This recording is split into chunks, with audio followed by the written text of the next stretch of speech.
Wacha naenda kwa mkutano kidogo alafu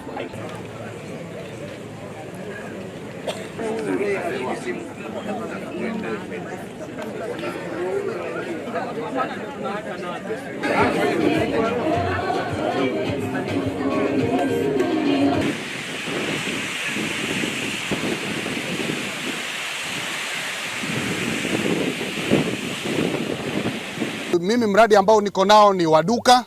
Mimi nauza wishwa wa kuku, mimi ninafuga kuku. Kwa hivyo nina furaha sana, ile hundi ambayo nimepata, ninajua nitainuka na nitasomesha watoto wangu na nitaendelea vizuri sana.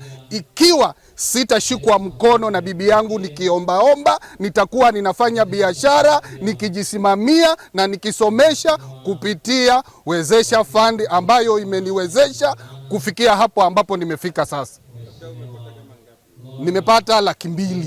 Mimi mlemavu sasa nina pesa. Mara ya kwanza tulipata 1,150,000, tukaanzisha, tuna kikundi chetu hapo, tunafuga kuku broiler, tunauza, tukaanzisha. Haikuwa sana maana ilikuwa ndo mara ya kwanza na tulikuwa bado hatujaanza.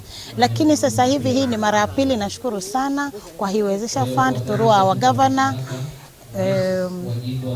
Gavana wetu vile ambao alitupeana hizi, tunashukuru maana hii mradi wetu sahi utapanuka na tutauza zaidi. Tunashukuru kina mama, tumejiendeleza, tuna pia table bank hiki tunafanya, na kila mradi tukifanya kila mwezi tunalipa na tunapeleka bank, tuna save. Tunataka kuona Wezesha sio biashara tu ndogo ndogo kama ile mfano sahihi ya Matsangoni, tumewapatia milioni 5 ya kutengeza unga katika pakiti. Kwa hivyo hiyo sasa ni ile mfano ya kwamba hata wafanyakazi wetu wadogo wa kaunti ya Kilifi wanaweza pia nao kujimudu, si ndio?